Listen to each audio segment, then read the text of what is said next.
She told me to leave our house. I said okay. Then I closed the accounts and took back my life. My name is Adrian. I am 29. Last Tuesday, a stranger handed me an envelope that was supposed to end my marriage. I say stranger because even though I had seen his face in photos and heard his name on speakerphone, you do not really know a person until he is standing on your porch, wearing your ex's favorite hoodie, and telling you to get out of the home you bought before you even met her. His name is Derek, 31. Haircut that tries too hard.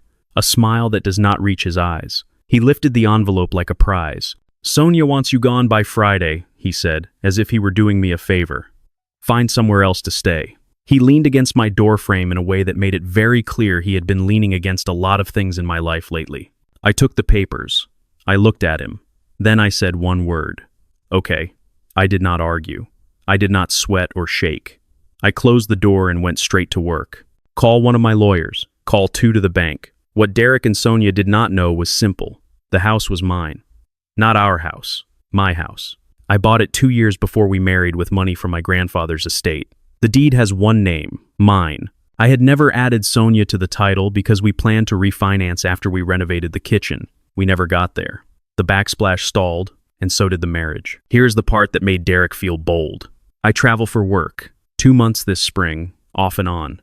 Sonia told me a colleague needed a place to crash for a few days. Said he was going through something. Said we would be helping. I believed her because believing your wife makes you feel like a good man. A few days turned into a month. By the time I got home between trips, Derek's cologne had opinions about my couch. He met me at the door with an outstretched hand and called me bro. That should have been the end. I was raised to end things clean. Instead, I tried to talk, she cried. And I told myself we would find center. And then the envelope on a Tuesday. By Wednesday morning, the locks were changed. Every door, every window that could take a lock. The garage keypad code, too. I canceled every shared login that had started to feel like a wedding band. Streaming, cloud storage, and the gym membership that Derek had somehow added himself to. He really had no shame. I moved some money out of the joint account into a separate account my lawyer set up for me. I left a paper trail that would make any judge smile. I took screenshots of everything because screenshots do not lie, even when people do. Thursday night, Derek came back. He pounded on the door and shouted my name like he thought volume counted as authority. "What is this? Why did you change the locks?" I answered through the door. "Because this is my house. Sonia can collect her things.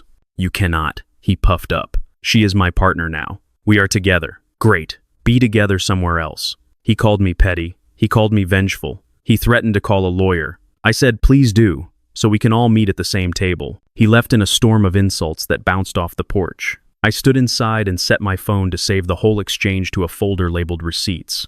Then I texted Sonia one clean line. "You have 48 hours to schedule a time to remove your personal belongings. Derek is not welcome on this property." She wrote back 3 words. "You cannot do this." I wrote back 2. "Watch me." Friday at 9, a lawyer showed up. Not mine, Derek's. A man in a suit that used to fit him when he was 25. He introduced himself as Mr. Talbot and immediately declared that I had conducted an illegal eviction of his client. I poured coffee and let him talk, because a person who argues before reading is a gift. When he finished, I asked 3 questions. 1. Do you have a lease? No. 2. Do you have a single rent receipt or payment to any utility in my home? No. 3. Do you have any documents with my name on them authorizing your client to live here? No. I showed him the deed with my name. The security footage of Derek shouting that he was here as Sonia's boyfriend, not as a tenant, and the text where Sonia called him a guest. Mr. Talbot stopped taking notes and started glancing at the door like he wished it would open to a different life. "My client would like to recover his belongings," he said. Finally. Of course. I had already packed Derek's things into labeled boxes on the front porch with a photo inventory and a witness from next door, Mr. Kim, who was more than happy to sign because Derek had been parking across his driveway for weeks. Talbot tapped his folder against his knee. "And Sonia's property." I nodded. "She can come at 2 o'clock tomorrow with a neutral third party. If Derek steps on this porch, I will call the police." He blinked. The meeting was over. I know what some people are thinking. Why so calm? Why not rage? Because rage is a bonfire and paperwork is a laser. I wanted clean cuts, not smoke. Saturday at 2, Sonia arrived. She looked beautiful in that messy way. A loose sweater and hair she used to wear on weekends when we cooked and laughed with the windows open. I felt nothing. That shocked me a little. She walked through the rooms and kept saying, "This is mine and this is mine." until I pointed to the inventory we had prepared that separated pre-marriage personal property from marital. She did not like that we listed the espresso machine as mine because I bought it before the wedding. She took it anyway and called it fair. I made a note. I asked for the garage remote. She handed it over, but the set of keys I had given her years ago was not in her bag. I made another note. Saturday night, I took myself out to a steakhouse and ordered dessert just because I could. When I came back, I noticed the alarm system had registered the garage door opening for 20 seconds at 6 in the morning. I checked the exterior camera and saw Sonia's car in the driveway at dawn. I checked my nightstand. My laptop was gone. So were my watch and my tablet. I texted her, "Where are my electronics?" She wrote back 4 words, "You have no proof." I sent her the video still of her putting my laptop into her trunk. She wrote back a laughing emoji because some people confuse humor with immunity. I called the police. The same officer who would become a character in this story arrived. Sergeant Morales, late 50s, tired eyes, calm voice. I showed him the receipts. He asked Sonia to return everything. She tried the marital property line. He looked at the receipts that clearly showed I bought them before the marriage. He told her to bring them back. She did, but with a face that told me this was only Act 2. Derek returned on Sunday with a moving truck. He marched up the steps like a person delivering a sermon and grabbed for the doorknob as if the world still spun for him. I did not open the door. I called Sergeant Morales again and explained that a man was on my property attempting to enter. When the cruiser arrived, the conversation was short.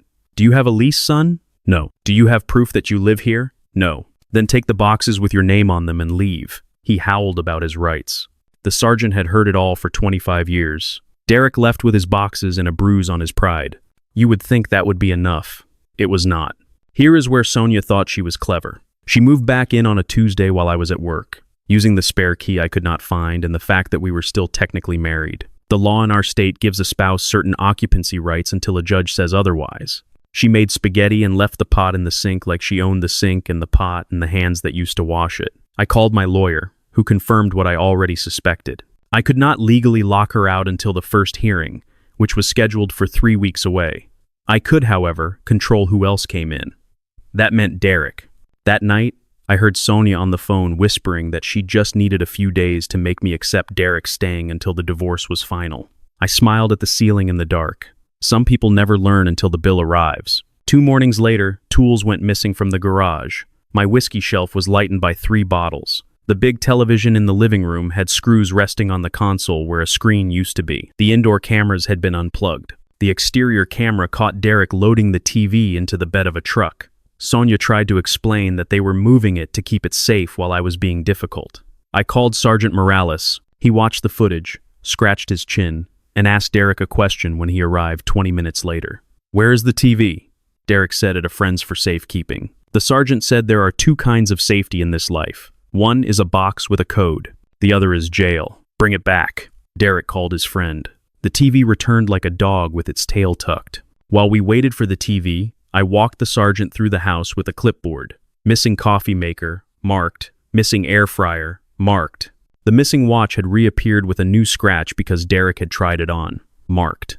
Sonia tried to cry. The sergeant said crying does not change inventory. He wrote a report and filed an incident. Derek took the report and tried to fold it into a paper airplane. It did not fly. The next day, I took half a day off work and met my lawyer at the courthouse. We filed a restraining order request against Derek and an emergency motion to restrict third-party access to the property. We also filed for temporary exclusive occupancy for me because the property is mine and the current situation was not safe.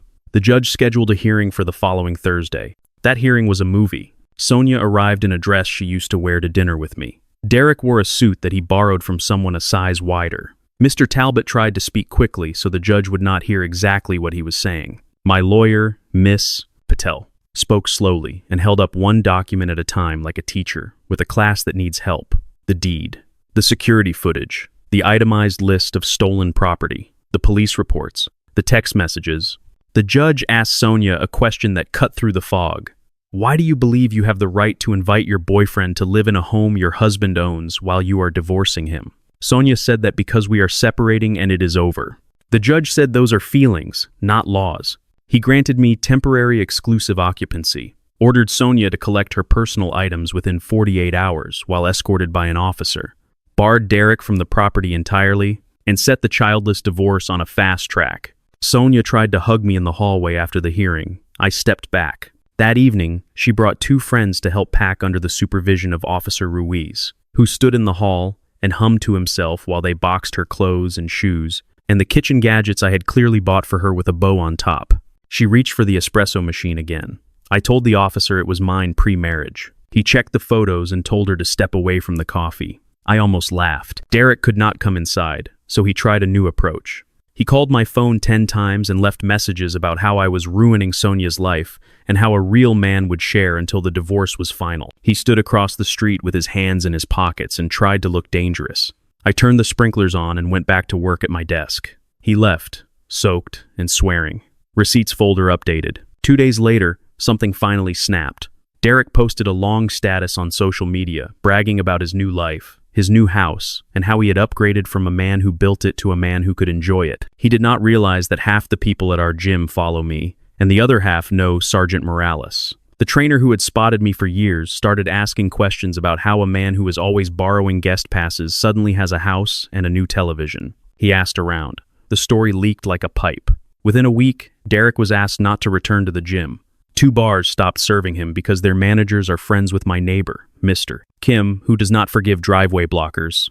His fun shrank by the day. Meanwhile, the court moved. The divorce was clean. No kids. No alimony in our state for fault with this set of facts. We split only what we actually built together, and that turned out to be less than I thought. Sonia kept her car, her clothes, and a small amount from the joint account. I kept the house, my retirement, and my quiet. But there was one more twist. The theft report did not just disappear.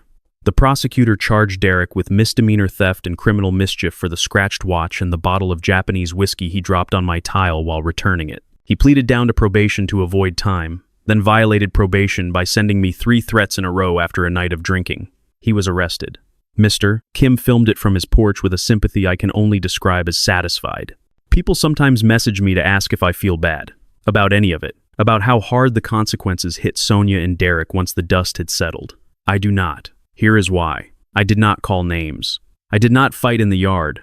I did not throw their clothes on the lawn or break their phone screens or slash a tire. I respected the line between anger and judgment. I gathered evidence. I set boundaries. I did not step over mine, and I did not let them step over theirs. A month after the divorce decree, I ran into Sonia at the supermarket. She looked like sleep had not visited in weeks. She reached for a sentence and tried to hand it to me. I kept walking. There was nothing left to say that would add a cent to anyone's future. The only words that ever mattered once a person chooses a path are 2, and they belong to the person who was hurt. I am done. Now for the part people never expect. Life got small in the best way. I changed the alarm code, changed the porch light, and bought a plant that I will probably forget to water, but I am trying. I go to work and come home to a house that does not lie to me. I bought a dog. His name is Rook because he looks like a chess piece when he sits. He does this thing where he presses his head into my knee when I am working at the desk, and it is impossible to feel alone when your knee is being headbutted by a creature that thinks you are the reason the sun rises. My lawyer warned me that Derek might try something like a civil claim for emotional distress because some people confuse consequences with cruelty.